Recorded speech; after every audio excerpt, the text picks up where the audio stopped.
اللہ اکبر. اللہ خود دے کے خود کہتا ہے مجھے قرض دو.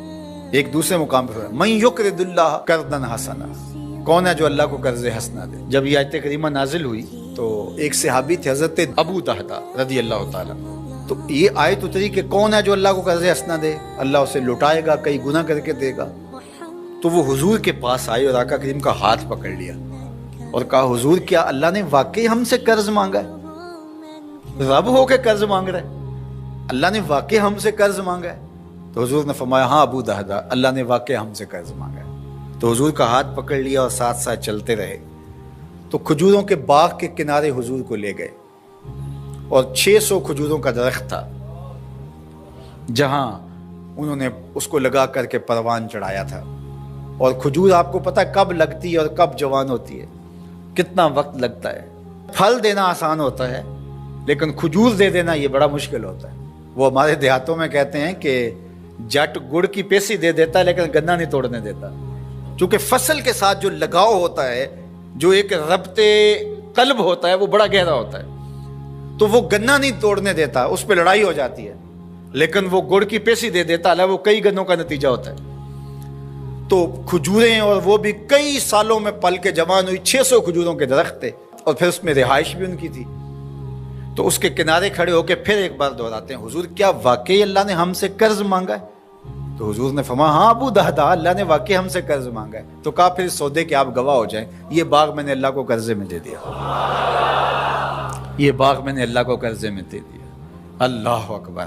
اب ان کی رہائش بھی وہاں تھی اور بچے بھی وہاں رہتے تھے. اب اندر نہیں جا رہے، باہر ہی کھڑے ہو کے بلند آواز سے پکار کرتے یا امت دہدا اخرجی، اے دہدا کی امی جلدی جلدی بچوں کو لے کے باہر آ جا، یہ باغ اب ہمارا نہیں رہا، ہم نے اللہ کو قرضے میں دے دیا. اب خاتون تو لڑنے لگ جائے کہ یہ اور کہیں انتظام نہیں کیا، یہ گھر بستا ہوا، یہ کھجوروں کا باغ لٹکتے ہوئے خوشے، یہ چھوڑ دیں. لیکن وہ بھی حضور کی درسگاہ کی پڑی ہوئی تھی. اللہ اکبر. تو وہ جلدی جلدی تھوڑا سامان سمیٹتی ہے، بچے سمیٹتی ہے اور باغ سے باہر آتی ہے. اور باغ کے کنارے پر باہر حضور کھڑے ہیں، حضرت ابو دہدا کھڑے ان کے شوہر. اور پھر وہ آگے آ کے کہتی کیا ہے، ذرا ان لفظوں پہ 100 جان سے قربان جائے. وہ کہتی ہے رابحہ بیعک یا ابا دہدا، رابحہ بیعک یا ابا دہدا. دہدا کہ ابو تو نے بڑا ہی نفع والا سودا کیا ہے، تو نے بڑا ہی نفع والا سودا کیا. اللہ اکبر. یہ تھے حضور کی تربیت کا نور پانے والے لوگ. تو کہا ان تقرض اللہ قرضا حسنا، جو اللہ کو قرض حسنا دے، یضاعفہ لکم، اللہ اس کو بڑھا دیتا ہے، ویغفر لکم، اور تمہیں معاف بھی کر دیتا ہے. واللہ شکور حلیم، وہ شکر گزار بھی ہے اور حلیم بھی ہے.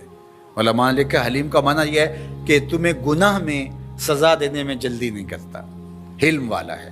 عالم الغیب والشہادہ، جو تم چھپ کے کرتے ہو، مخفی کرتے ہو، اسے بھی جانتا ہے، اور جو تم اعلانیہ کرتے ہو رب اس سے بھی باخبر ہے.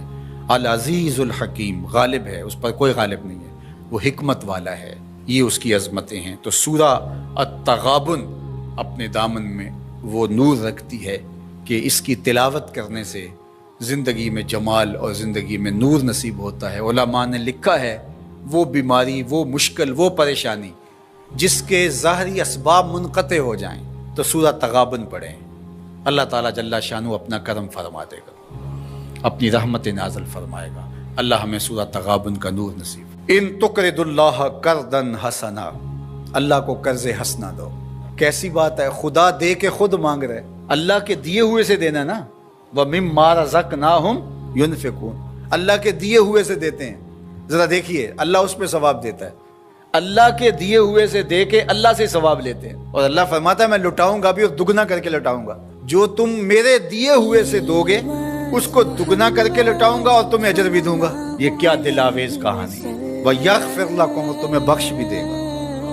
واللہ شکور حلیم، وہ شکر گزار بھی ہے اور علم